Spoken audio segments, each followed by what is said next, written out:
이제 순열 두 번째 시간 중복 순열에 대해서 공부를 해볼 텐데 이게 상당히 헷갈리는 부분이에요. 오늘 정확하게 개념을 잡으셨으면 좋을 것 같습니다. 우선은 우리가 NPR, 그냥 순열은 어떤 의미였냐면, 자, 서로 다른 n개에서 r개를 택하여 일렬로 나열하는 경우의 수.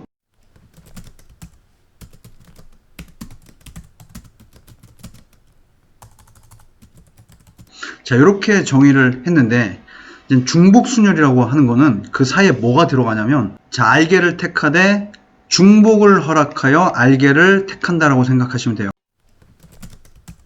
자, 이 자리에 이제 요게 들어갔다라고 생각하시면 됩니다.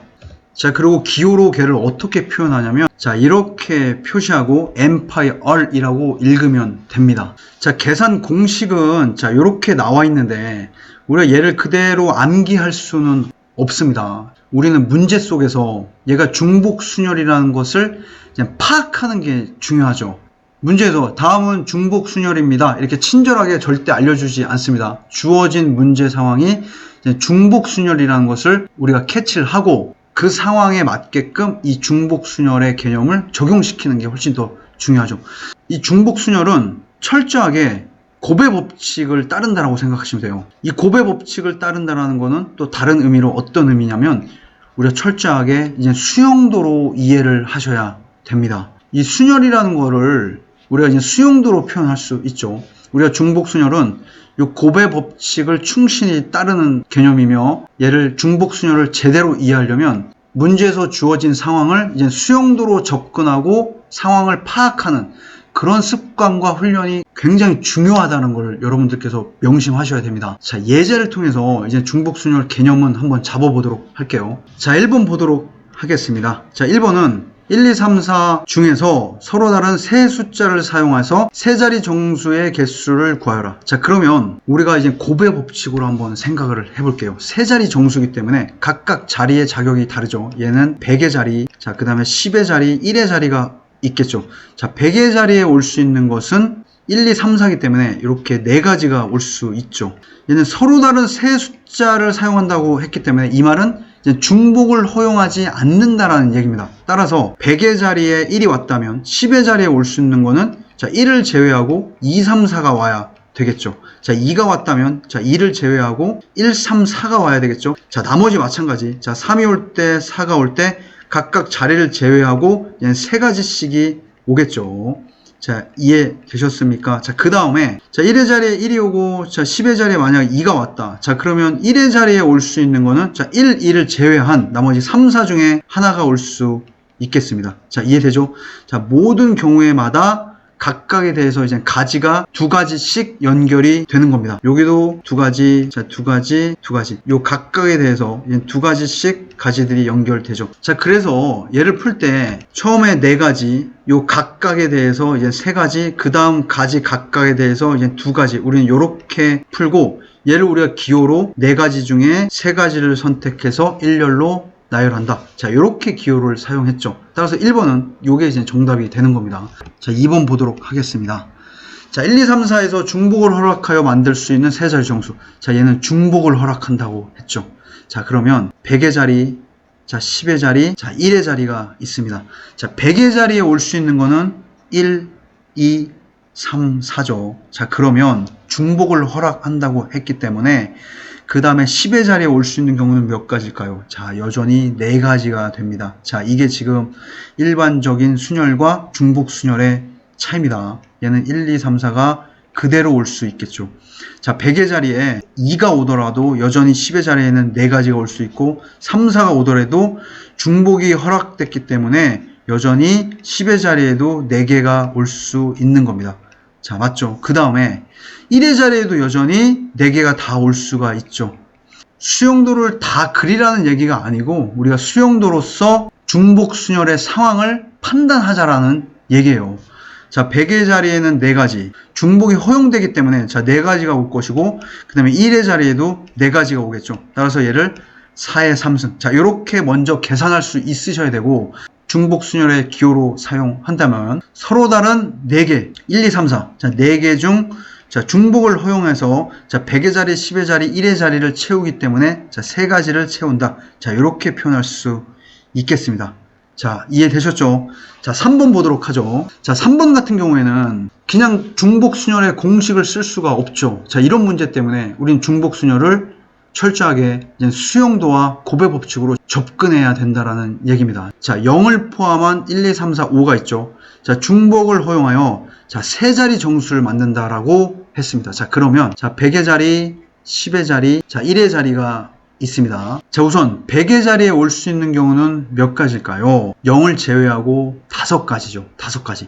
자, 맞습니까? 자, 5가지고, 자, 곱하기, 자, 수용도가 머릿속에 그려지셔야 돼요. 자, 그 다음에 이제 10의 자리는 0이 포함되죠. 자, 그러면 몇 가지가 올 수 있을까요? 여전히 중복이 허용되기 때문에 0에서부터 5까지, 6가지가 모두 들어갈 수 있는 겁니다. 따라서 얘는 5 곱하기, 자, 6이 되겠죠. 그 다음에 1의 자리도 여전히 6가지 모두 들어갈 수 있죠. 따라서 얘는 그냥 5 곱하기 6 곱하기 6 이렇게 180. 자, 요렇게 구하는 게 훨씬 더 접근하기가 쉽죠. 얘를 굳이 요 중복순열의 공식으로 적용하려면 오히려 더 복잡해요. 고등학교 1학년 때 배웠던 이제 고배 법칙의 그 본질적인 개념으로 접근하는 게 훨씬 더 쉽게 접근할 수 있다는 걸 여러분들께서 기억하시면 좋을 것 같습니다. 자, 얘를 우리가 뭐 중복순열의 공식으로 접근한다면 처음에는 0을 제외하고 이 5가지로 풀어야 되고, 나머지 이제 10의 자리, 1의 자리는 이제 아무런 제약 조건 없이 0까지 포함할 수 있기 때문에 총 6가지 중에 중복을 허용하여 이제 10의 자리, 1의 자리를 채우기 되기 때문에 6파이 2. 자, 이렇게 접근할 수 있겠네요. 자, 다음 문제를 또 풀어보도록 하겠습니다. 자, 1번부터 보도록 하죠. 철저하게 먼저 수용도로 문제에서 주어진 상황을 판단해 보도록 할게요. 파란색, 흰색, 빨간색 3가지 깃발을 자, 5번 들어 만들 수 있는 신호의 수를 구하여라. 자, 5번이라고 했네요. 그리고 우선 순서가 있네요. 첫 번째, 두 번째, 세 번째, 네 번째, 5번째. 자, 첫 번째 들 수 있는 깃발의 개수는 몇 개일까요? 3가지죠. 파란색, 흰색, 빨간색. 두 번째 들 수 있는 거는 몇 가지일까요? 자, 여전히 이 문제 안에 중복을 허용된다라는 게 포함되어 있기 때문에 여전히 파란색, 흰색, 빨간색을 똑같이 들 수 있겠습니다.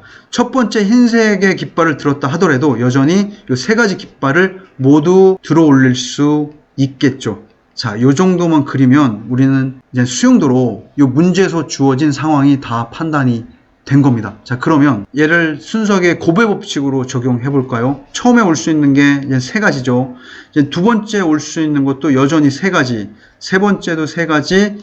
자, 네 번째도 3가지 깃발. 5번째도 3가지 깃발. 따라서 얘는 3의 5승. 자, 요렇게 바로 풀면 됩니다. 얘를 굳이 중복순열의 기호를 사용해서 표현한다면, 자, 서로 다른 중복되는 게 요 깃발이죠. 그쵸? 요 3가지 중에서 중복을 활용해서 5번을 들어 올릴 수 있다. 곧 3의 5승. 자, 요렇게 우리가 기호로 접근해도 되지만 항상 수용도로 문제에서 주어진 상황을 먼저 이렇게 살펴보는 습관을 반드시 들이셔야 됩니다. 자, 2번 보도록 하죠. 자, 서로 다른 편지 3통을 서로 다른 2개의 우체통에 넣는 방법의 수를 구하여라.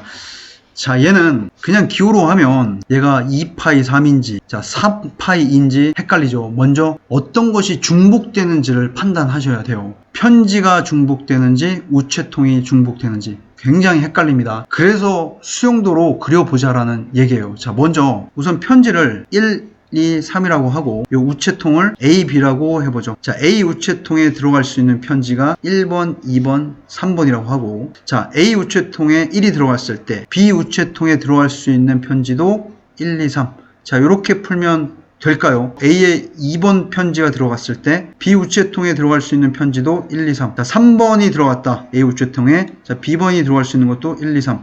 자, 이렇게 접근해도 될까요? 얘는 그럴듯하지만 요 각각의 경우가 문제에서 주어진 상황에 맞지가 않죠. 자, 왜냐면 자, 요 경우가 어떤 경우냐면 1번이 A에 들어가고 1번 편지가 B번에 들어간다는 얘기예요. 이거는 문제에 주어진 상황에 맞지가 않습니다. 자, 이렇게 그리면 편지가 중복되는 상황이 돼버리는 거예요. 따라서 2번을 이렇게 접근하면 안 되는 겁니다. 자, 그러면 2번을 어떻게 접근해야 되냐? 자, 편지를 이렇게 가로로 두도록 하겠습니다. 자, 1번 편지가 들어갈 수 있는 우체통은 A 우체통이든 B 우체통이든, 자, 2번 편지가 들어갈 수 있는 우체통은 AB. 1번 편지가 B에 들어갔다면 여전히 2번 편지가 들어갈 수 있는 우체통도 A, B가 되겠죠. 자, 1번, 2번이 모두 A로 들어갔을 때 3번 편지도 저 A, B로 들어갈 수 있겠죠. 그 다음에 이렇게 A, B 얘는 다 적어보도록 하죠. 자, 이렇게 들어갈 수 있습니다. 이해되셨죠? 자, 그러면 요 상황은 어떤 상황일까요? A라는 우체통에 1, 2, 3번의 편지가 모두 들어간 상황이기 때문에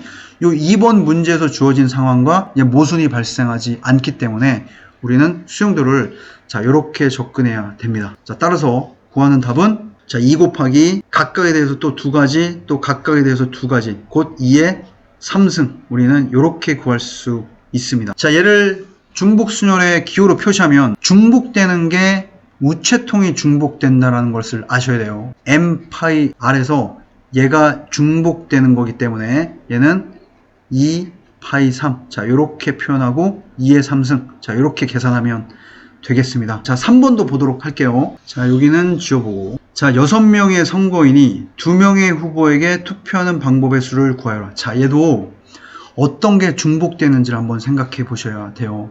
이 후보를 A, B 후보라고 하고 6명의 선거인을 1, 2, 3, 4, 5, 6이라고 해보도록 하겠습니다. 자, 그러면 누가 중복되죠? 자, 후보들이 중복된다는 것을 아셔야 돼요. 자, 1번 선거인이 투표할 수 있는 후보자는 누구죠? 요 A가 되거나 B가 되겠죠. 자, 2번 선거인이 투표할 수 있는 후보자는 여전히 A, B가 될 거고 1번이 B한테 투표했다 하더라도 2번 선거인이 투표할 수 있는 후보자는 A이거나 B가 되겠습니다. 다 여전히 요 3번, 4번, 5번, 6번의 선거인이 투표할 수 있는 선거인은 요 각각에 대해서 이렇게 2명씩 우리가 가지가 쳐진다라는 사실을 아셔야 되겠죠. 자, 요 상황이 계속 2가지씩 연결이 된다고 하면 자, 요 첫 번째 경우는 1, 2, 3, 4, 5, 6 이 6명의 선거인이 모두 A에 투표를 한 결과가 되는 겁니다.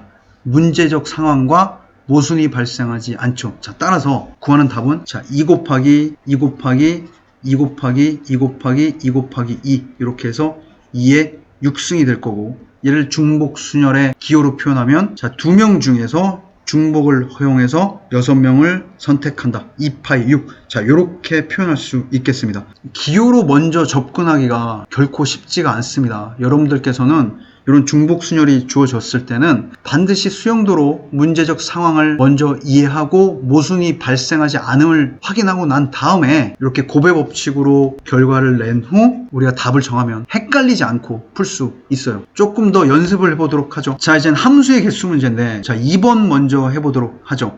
x에서 y로의 1대1 함수의 개수. 자, 얘도 함수의 개수도 우리가 철저하게 고배 법칙과 수용도로서 접근을 해야 됩니다. 함수의 개수를 접근하는 한 가지 팁을 좀 말씀드리면 이 정의역을 우리가 가로로 배열해서 수용도를 그린다. 자, 이게 이제 무슨 말이냐? 정의역이 1, 2, 3이죠. 이렇게 1, 2, 3이 있습니다. 자, 정의역 1번 원소가 공역 A, B, C, D와 대응할 수 있는 모든 경우의 수는 4가지가 되겠죠. 이렇게 A, B, C, D. 자, 이렇게 4가지가 될 겁니다. 자, 그런데 1대1 함수이기 때문에 1이 A에 대응했죠. 그러면 2가 대응할 수 있는 Y의 값은 A는 대응하면 안 되죠. 왜냐하면 1대1 함수이기 때문에. 따라서 2는 A를 제외한 B, C, D와 대응을 해야 됩니다. 자, 1이 만약에 B와 대응을 했다? 그러면 2는 B를 제외한 A, C, D와 대응을 해야 될 거고 자, 마찬가지 C와 D와 대응을 할 때도 1이 만약 C와 대응을 했다면 C를 제외한 놈과 D와 대응했다면 D를 제외한 나머지 세 놈들과 대응을 해야 됩니다. 자, 1번은 A한테, 2번은 B한테 대응을 했습니다. 자, 그러면 요 3이 대응할 수 있는 아이는 A, B를 제외한 C와 D와 대응을 해야 되겠죠. 자, 얘도 여전히 제외하고 이제 2가지를 대응시킬 수 있겠습니다. 이 수용도를 다 그리라는 얘기가 아니고 자, 이 수용도를 통해서 문제에서 주어진 상황이 모순되지 않고 자, 부합하는지를 확인하자라는 얘기예요. 자, 그러면 이 첫 번째 경우는 자, 어떤 경우인가요? 1, 2, 3이 A, B, C와 대응하는 경우이기 때문에 자, 요 놈을 우리가 함수로 그려보면 정역 1, 2, 3이 자, 공역 A, B, C, D 중에서 자, 1번은 A에 대응하고 2는 B에 대응하고 자, 3은 C에 대응하는 자, 요런 함수를 나타내는 가지라고 생각하시면 됩니다. 요 각각의 가지마다 하나의 함수들이 결정이 되겠죠. 자, 따라서 1대1 함수의 개수는 자, 1번이 대응할 수 있는 거는 4가지, 자, 2번이 대응할 수 있는 거는 3가지, 자, 3번이 대응할 수 있는 경우는 각각에 대해서 2가지. 곧 얘를 순열로 표시하면 4p3. 자, 이렇게 표현을 하고 계산할 수 있었죠. 자, 1번 같은 경우에 이제 함수의 개수를 구한다. 자, 그렇다면 자, 얘도 여전히 정의역을 가로로 놓겠습니다. 얘는 1, 2, 3이라고 놓으면 자, 1이 대응할 수 있는 공역의 원소는 A, B, C, D 전부 다가 되겠죠. 자, 1번이 A, B, C, D 어느 거에 대응하더라도 자, 2번이 대응할 수 있는 거는 여전히 A, B, C, D 똑같이 대응해도 됩니다. 자, B도 여전히 4개와 대응하겠죠. 자, C도 4개와 대응하고 D도 4개와 대응합니다. 자, 1번이 A에 대응하고 2번이 A에 대응했다라고 해볼게요. 자, 그러면 3번이 대응할 수 있는 I도 여전히 A, B, C, D 자, 모든 공역의 원소와 대응할 수 있습니다. 요 첫 번째 가지를 한번 확인해 볼까요? 자, 얘는 어떤 의미죠? 얘는 정역 1, 2, 3이 자, 요 공역 A, B, C, D 중에서 누구와만 대응한 거죠? 이렇게 A하고만 대응한 자, 요런 함수를 나타낸다. 자, 1이 대응할 수 있는 경우는 자, 4가지죠. 요 각각에 대해서 2가 대응할 수 있는 경우도 4가지. 자, 3이 대응할 수 있는 경우도 4가지. 곧 4의 3승. 굳이 중복 순열의 기호를 사용하지 않고 그냥 순수하게 곱의 법칙과 수용도로서 충분히 답을 구할 수 있습니다. 오히려 중복조합의 기호를 사용하려고 하면 오히려 더 헷갈리는 경우가 많습니다. 자, 지금까지 했던 것들 중에서 우리가 좀 간단하게 다시 정리를 하자면 중복순열을 나타내는 유형은 자, 이렇게 굉장히 많이 있습니다. 자, 이런 많은 유형의 중복순열 문제를 우리가 이제 제대로 접근하기 위해서는 자, 아까처럼 철저하게 곱의 법칙과 수용도를 통해서 문제에서 주어진 상황을 우리가 파악하고 모순 없음을 확인하셔야 됩니다. N과 R을 구분하는 게 굉장히 어려운데 이 N은 주로 이제 받는 쪽이라고 생각하시면 돼요. 그리고 R이 주는 쪽. 주는 쪽이라는 거는 곧 이동하는 아이들, 움직이는 아이들이라고 생각하면 되고 이 N은 받는 쪽은 고정되어 있는 것들이라고 생각하시면 돼요. 아까 편지가 이렇게 있었죠. 그 다음에 우체통이 이렇게 A, B가 이렇게 있었습니다. 자, 요 놈이 이제 받는 입장이 되는 거죠. 그리고 요 편지, 얘들이 이동하는 입장, 곧 주는 아이들이라고 생각하면 됩니다. 곧 얘가 R이 3이 되는 거고, 고정되어 있는 거, 요 N이 2가 되는 거죠. 요 놈이 이제 중복이 되는 겁니다. 아까 함수의 개수도 마찬가지예요. 우리가 정역을 1, 2, 3이라고 했죠. 우리가 공역이 A, B, C, D라고 했는데, 얘들이 움직이는 아이, 얘들이 이제 고정되어 있는 아이 1, 2, 3, 4가 요 A, B, C, D에 들어가는 입장이기 때문에 요 놈 R을 우리가 3이라고 하고 요놈 N을 4라고 해서 접근해도 되겠죠. 하지만 규격화해서 이렇게 암기하지 마시고 아까 말씀드렸듯이 곱의 법칙, 수용도로서 이 문제 상황을 파악하고 접근하는 그런 습관과 훈련이 반드시 필요한 부분입니다.